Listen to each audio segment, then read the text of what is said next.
Eram 10h50 da manhã de uma sexta-feira, quando um carro branco passou bem devagar na frente de um pequeno escritório de seguros. 4 minutos depois, o mesmo carro passou de novo, só que mais devagar ainda agora. Parecia estar procurando alguma coisa ou conferindo algo, e aí ele seguiu em frente. Poucos minutos depois daquele carro passar pela segunda vez, o homem que trabalhava naquele pequeno escritório estava caído atrás da própria mesa com 3 tiros, sem vida. A partir daquele dia, foram 3 anos de investigação e uma virada na condução do caso que ninguém esperava. Eu sou Marcos Campos e essa é a história de Bob Eidman, um corretor de seguros de uma cidade pequena no estado do Missouri, nos Estados Unidos, morto dentro do próprio escritório numa manhã comum de 2007. A vida do Bob parecia das mais comuns, sabe? Ele era casado, havia muitos anos já, conhecido na cidade, aquele tipo de sujeito que todo mundo cumprimenta na rua quando passa, sabe? Só que, quando a polícia começou a puxar as cortinas da vida do Bob, ela foi achando segredo atrás de segredo e o caso foi ficando cada vez mais sombrio. Então, para conhecer essa investigação em detalhes, já sabe, não é? Fica confortável, se ajeita, já deixa o like agora no começo para não esquecer. E vamos aos fatos.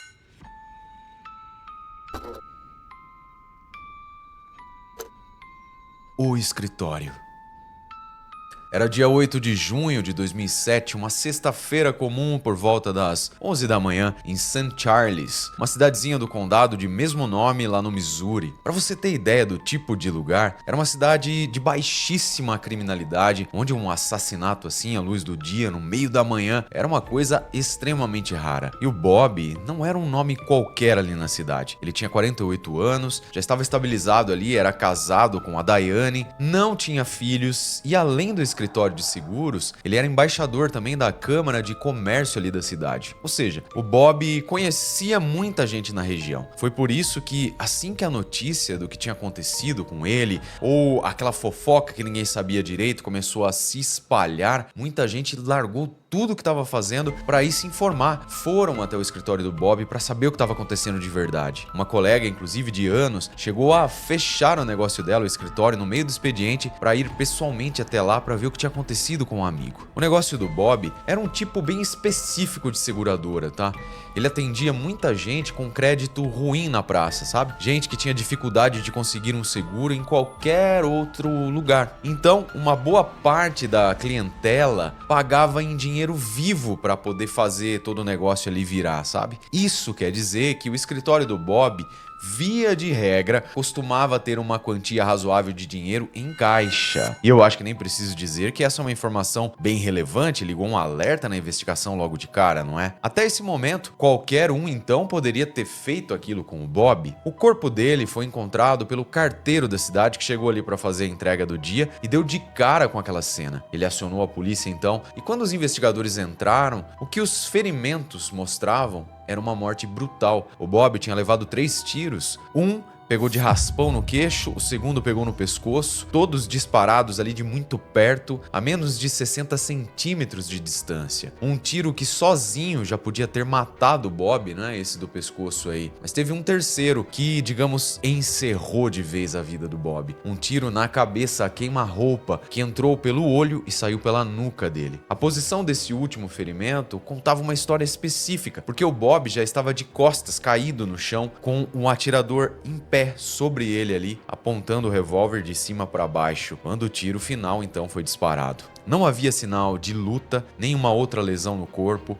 Os 3 tiros tinham saído da mesma arma, uma pistola 9mm. Era uma morte ali, enfim, uma cena que demonstrava um estilo de execução sem piedade mesmo. E largados no chão do escritório, havia mais 2 projéteis que, em tese ali naquele primeiro momento, a polícia entendeu que foram disparos que não deram, sabe, a arma falhou de repente. E tinha mais um detalhe lá na cena. A carteira do Bob, que estava no bolso de trás da calça dele, tinha sumido. E essa então era a cena inicial desse caso. O primeiro movimento da polícia, então, foi o mais básico e o mais importante até: sair atrás de alguma câmera de vigilância que pudesse ter capturado alguma coisa. E foi aí que eles chegaram num pequeno mercado que ficava bem perto do escritório do Bob. E nesse lugar tinha uma câmera apontada para a rua. Foi essa câmera que pegou um carro branco com 2 pessoas dentro, passando na frente do escritório por volta das 10 para as 11 da manhã e de novo às 10h54. Achar agora aquele carro então era, obviamente, a prioridade da investigação. Só que não é tão simples assim. A polícia deduziu que aquele carro era um Ford Focus. Isso porque a imagem daquela câmera era bem ruim,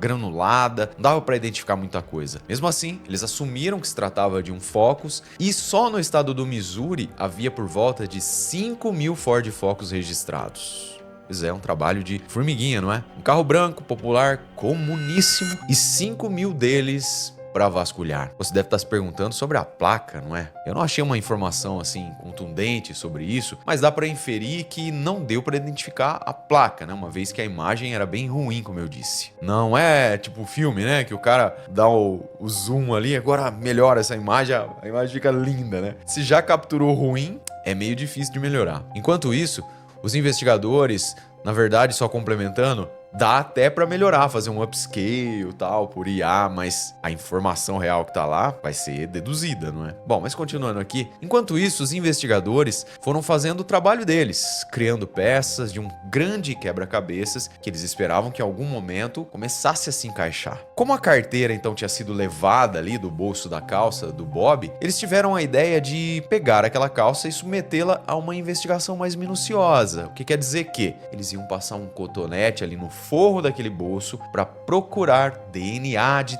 toque, que é aquele resíduo de célula, sabe, que a pele solta ali quando a gente pega, encosta em alguma coisa, que é movimento, solta ali um pouquinho de pele. A aposta era a mais simples possível. Se o criminoso realmente enfiou a mão ali para puxar a carteira do Bob, talvez tivesse deixado um pedacinho de sino, não é? O material foi pro laboratório e ele ficou lá.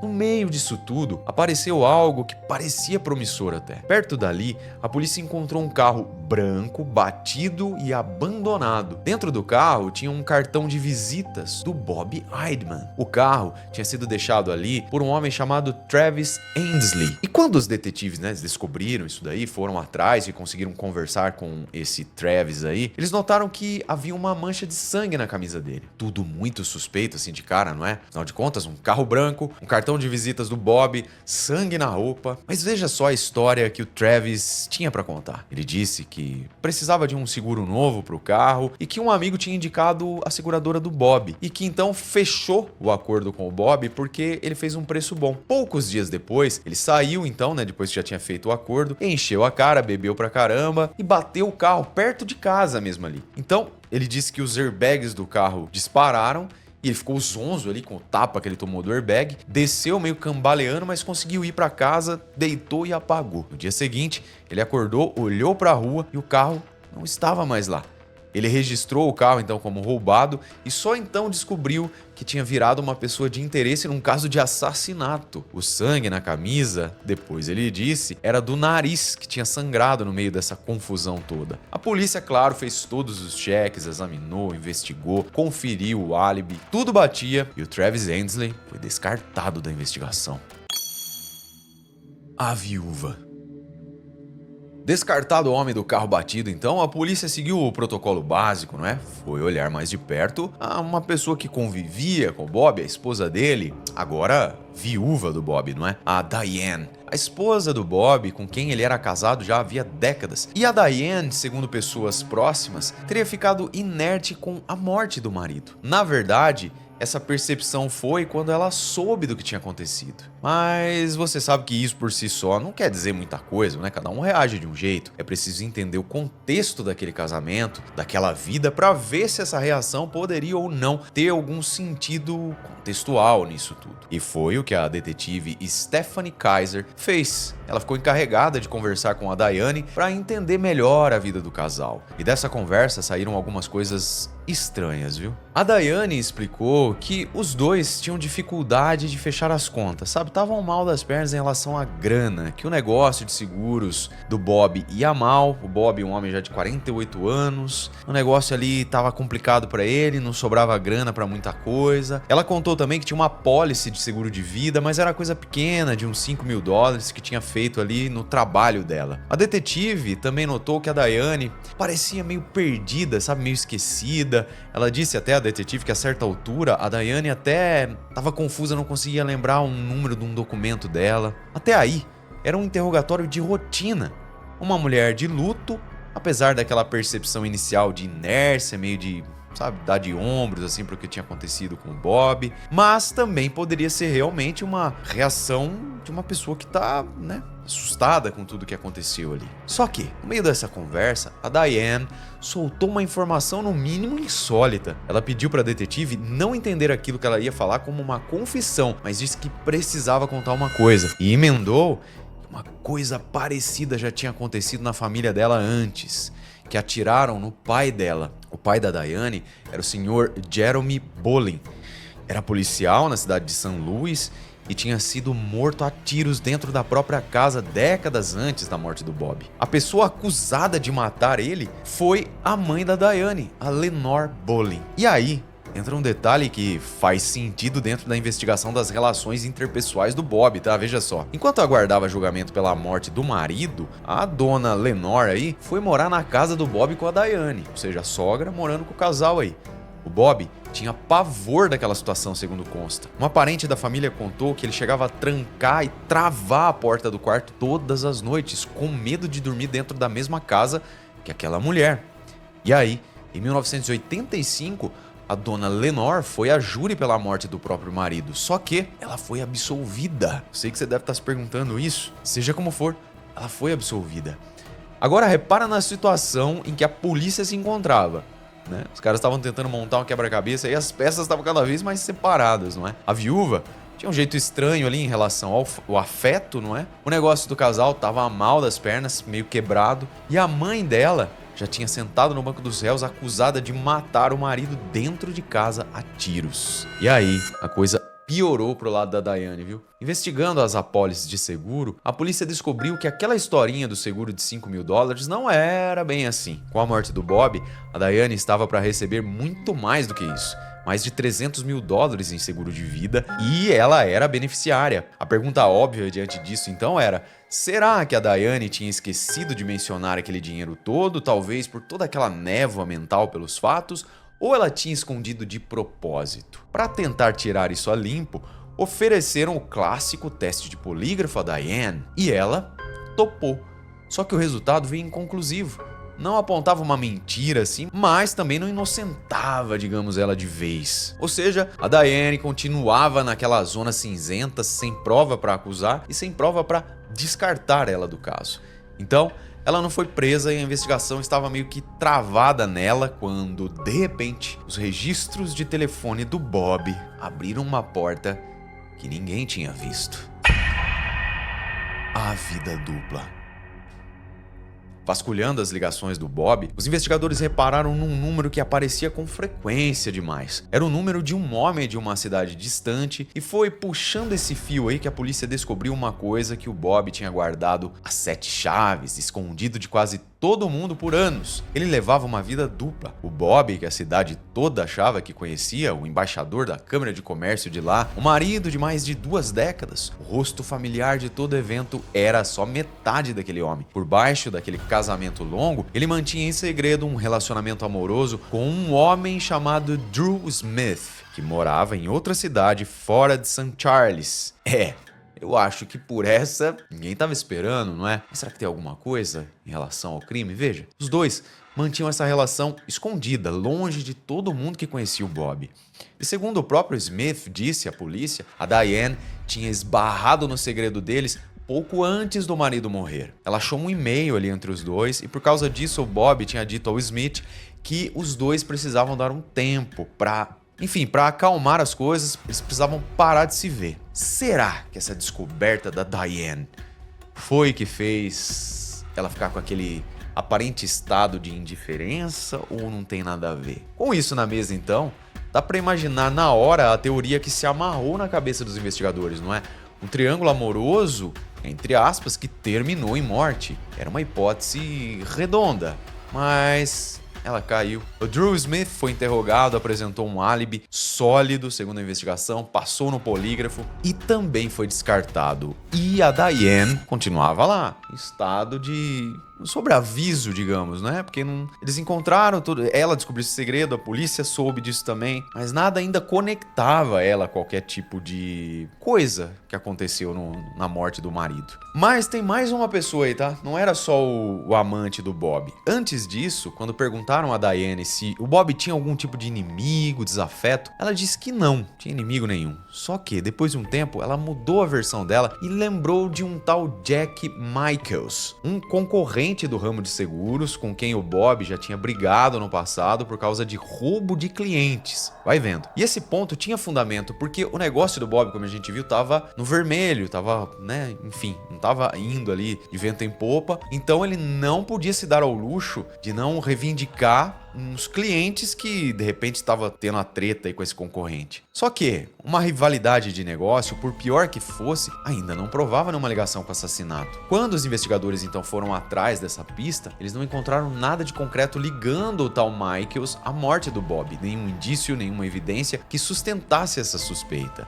E sem isso, o nome dele então saiu da lista tão rápido quando tinha entrado. O caso parecia fácil de solucionar, não é? Mas estava se mostrando muito mais difícil de bater o martelo na culpa de alguém do que qualquer um poderia imaginar. A viúva, com o seguro escondido, a mãe que já tinha sido julgada aí por matar o marido, o homem do carro batido, com o cartão da vítima dentro, camiseta suja de sangue, o amante secreto que apareceu do nada nos registros do telefone e um rival de negócios com quem o Bob já tinha brigado. Cada um desses nomes tinha um motivo de verdade, né? Uma pista real. E um por um todos eles saíram da investigação. A única coisa que poderia trazer uma prova material para esse caso, enfim, era o resultado do exame daquele cotonete que eles tinham passado no bolso da calça do Bob, lembra? Só que, por um bom tempo, ele não deu em absolutamente nada. O bolso. Uns 9 meses depois do crime, o resultado do DNA de toque do bolso no Bob, não é? Finalmente saiu. E era uma boa notícia, mas como nem tudo são flores, não é? Era uma boa notícia pela metade. O laboratório conseguiu montar um perfil genético e era de um homem. Isso, apesar dos pesares, era uma pista forte, porque a polícia tinha o DNA de alguém que muito provavelmente enfiou a mão no bolso do Bob para levar a carteira. O problema é o que aconteceu quando eles rodaram esse perfil no Banco Nacional de DNA do FBI, que é onde ficam aí guardados os perfis genéticos, né, de quem foi condenado por algum crime lá no país. Não bateu com o de ninguém. O DNA era de um homem que simplesmente não estava no sistema. Uma pista fortíssima que apontava para um fantasma sem nome, sem rosto, sem endereço, sem ficha. E com aquele carro branco, suposto Focus, sendo uma agulha no palheiro, não é? O caso do Bob Eidman foi esfriando. Virou um daqueles arquivos que ficam parados ali na prateleira esperando a próxima burocracia, sabe? Ficou parado por 3 anos. Até que em março de 2010, aquele mesmo perfil genético que não tinha batido com ninguém até então, finalmente se encaixou. O banco de dados do FBI cuspiu um nome. E o nome era Paul White. E ninguém que trabalhava naquele caso tinha a menor ideia de quem caramba era esse homem. Ele nunca tinha aparecido em canto nenhum em toda aquela investigação. Quando eu falei que o perfil genético era de um homem, né? Você deve ter pensado, vamos excluir então a mulher, mas será? Vamos ver. A razão de só agora o perfil genético ter batido, né, com esse Paul White aí, é que, nesse intervalo todo de 3 anos, ele tinha sido condenado por um crime de falsificação e ele estava na prisão. E quando alguém é condenado e preso, o DNA dessa pessoa aí entra justamente naquele Banco Nacional.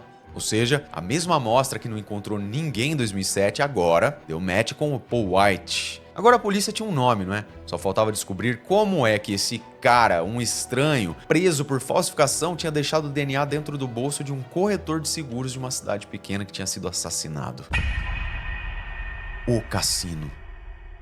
Quem ficou encarregado de puxar o fio da meada da vida do Paul White foi o detetive Don Stepp. Ele ficou rodando aí todo tipo de checagem no nome do Paul. E em uma dessas checagens, o detetive Stepp descobriu que a polícia de uma cidade vizinha ali tinha feito uma vez uma abordagem em um carro em que o Paul White estava. Só que o Paul não estava dirigindo esse carro, ele estava no carona ali no banco do passageiro. E o carro era um Ford Focus branco e ele estava sendo dirigido por um homem chamado Cleo Hines. O mesmo modelo de carro que a câmera lá do mercado tinha filmado passando na frente do escritório do Bob, não é? O Paul e esse tal Cleo Hines eram colegas, eles dividiam uma casa, estavam mal pra caramba de grana financeiramente, sabe? Resumindo, o DNA entregou o White. Ou seja, ele encostou no bolso do Bob, colocou ele na mira da investigação e o registro bem feito da polícia daquela abordagem, feita meses depois do assassinato, implicou o Cleo Hines e o Focus de uma vez só. Todas aquelas peças encaixadas pareciam que estavam se aproximando, não é? A polícia foi conversar, claro, com esse Cleo Hines. E aqui, os detetives usaram um truque. Eles disseram pro Hines que tinha o carro dele filmado na cena do crime contra o Bob. Só que na real, eles nem tinham certeza de que o carro filmado era mesmo um Focus. Eles jogaram um blefe, sabe? Porque lembra que a imagem era bem zoada? Não dava pra saber ao certo. Apesar disso, o blefe funcionou. O Hines desmoronou na hora e começou a falar. A versão dele foi a de que o Paul White, o amigo dele, o obrigou a participar do assassinato com um revólver ameaçando ele. Que ele só dirigiu até o escritório do Bob e ficou lá do lado de fora esperando, enquanto o Paul White entrava, roubava e matava o Bob a tiros. Aí então, a polícia, claro, foi falar com o Paul White. Vamos ver se bate essas historinhas, não é? E olha, o Paul foi osso duro de roer, viu? O White foi interrogado várias vezes entre setembro de 2010, quando tudo começou a se juntar, não é? E junho de 2012. Nas primeiras vezes, ele negou tudo. Jurava que era impossível o DNA dele estar dentro do bolso daquele homem assassinado e teimava que era impossível quando o detetive dizia que tinha prova genética disso. Mas, com o tempo, depois de conversarem sobre a possibilidade dele ser culpado por algo menor, sabe, que é assassinato, o Paul White acho que pensou e falou assim, melhor eu falar, não é? E confessou o roubo.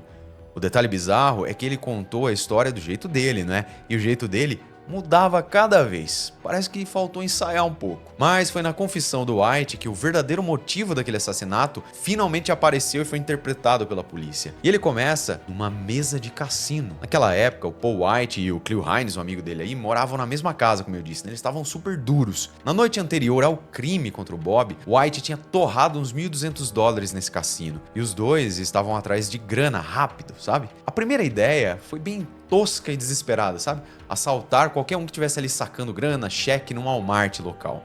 Mas eles largaram o plano e numa das versões que o White contou, ele disse que largou isso aí porque tinha câmera demais lá no supermercado, muita gente circulando, não ia dar certo. Foi aí que ele disse que pensou em alguém específico, sabe? Alguém que poderia ter muita grana na mão. E não era um alvo aleatório da cidade, mas um homem que ele já conhecia, cujo escritório ele já tinha frequentado. O próprio corretor de seguros dele, o Bob Eidman.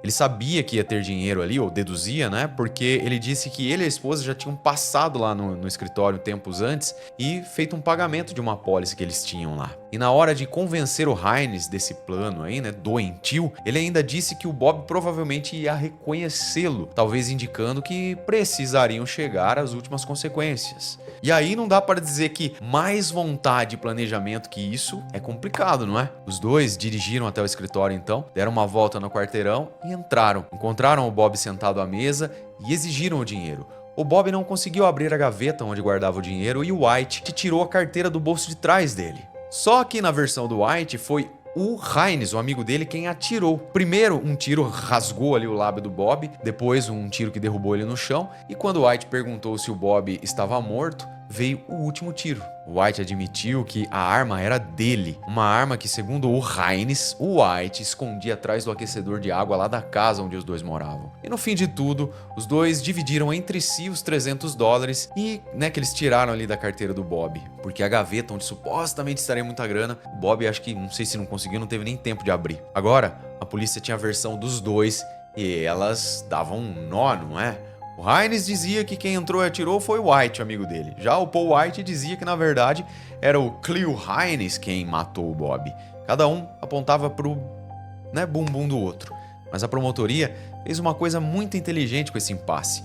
O argumento de defesa do White era de que aquilo tinha sido um assalto que deu errado e que, por isso, ele só deveria responder por um crime menor, homicídio de segundo grau.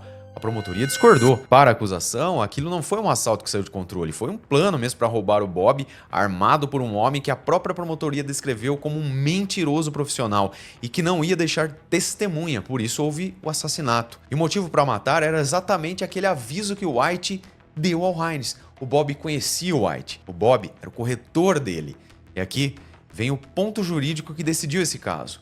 Como cada um dos dois acusava o outro de ter puxado o gatilho, o júri foi instruído de um jeito bem específico. Não importa quem atirou. Para a condenação do White, saber de quem era o dedo no gatilho não fazia a menor ideia. Pela lei do Missouri, se o White planejou aquele roubo e refletiu sobre a morte do Bob, mesmo que por um instante seja dando aquelas voltas de carro ali na frente do escritório, isso já era o suficiente para ele ser considerado culpado em primeiro grau de homicídio, tivesse ele atirado ou não. E teve mais uma coisa que reforçou o retrato do White como mentiroso, tá? Sobre as máscaras que eles teriam usado nesse assalto aí, ele deu duas versões. Primeiro disse que eram toucas ninja roubadas do Walmart, depois trocou, disse que eram bandanas compradas. No julgamento, inclusive, apareceu uma prova simples disso. O Walmart não vendia touca ninja naquela época do ano, mas a bandana eles vendiam o ano inteiro. Para a acusação, essa história de máscara que mudava a cada vez era só mais um artifício do White, uma peça montada para tentar vender a ideia de que aquilo tinha sido apenas um assalto que deu errado. Enfim, um baita mentiroso se enrolando ali nas próprias mentiras, não é? Em agosto de 2012, depois de deliberar por menos de 3 horas, o júri condenou o Paul White por homicídio em primeiro grau e roubo em primeiro grau. A juíza do caso aplicou a ele 2 prisões perpétuas, uma em seguida da outra, sem direito a condicional. Já o Cleo Hines, o amigo dele, fez o que no direito americano se chama de Alford Plea, que é quando a pessoa se declara culpada sem admitir o que fez, sabe? Aceitando a condenação porque as provas provavelmente iam condenar essa pessoa de qualquer jeito. Assim,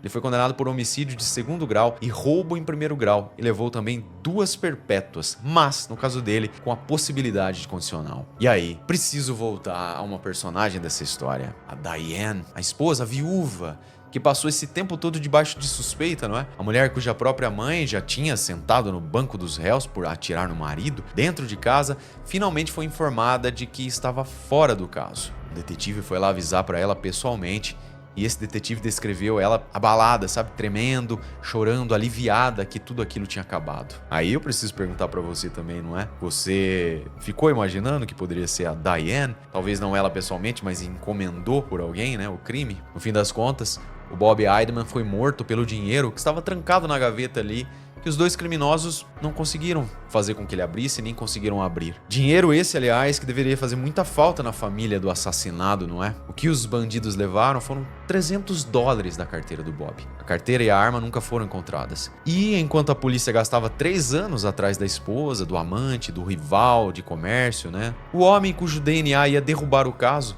já estava preso numa cela do Missouri, cumprindo pena por falsificar um documento. Para você ver como um intento assassino alcança uma mente fraca, não é? O mais puro acaso no que diz respeito à vítima, não é? Dentro de um plano doentio elaborado por 2 malucos duros e viciados em jogos, sem perspectivas honestas de mudar essa vida. Eles preferiram matar um conhecido, porque levaram isso em consideração desde o início, como a gente viu, para satisfazer o próprio prazer mesquinho de ter uma grana rápida ali, muito provavelmente para torrar de novo no jogo, não é? $300 foi o preço da vida do Bob. Bizarro demais, não é? Comenta aqui pra mim o que você achou do episódio de hoje. Não esquece de deixar seu like, um comentário, nem que seja um emoji se não quiser falar sobre o caso. Eu agradeço imensamente sua companhia mais uma vez. Um beijo do Ruivo e até o próximo episódio.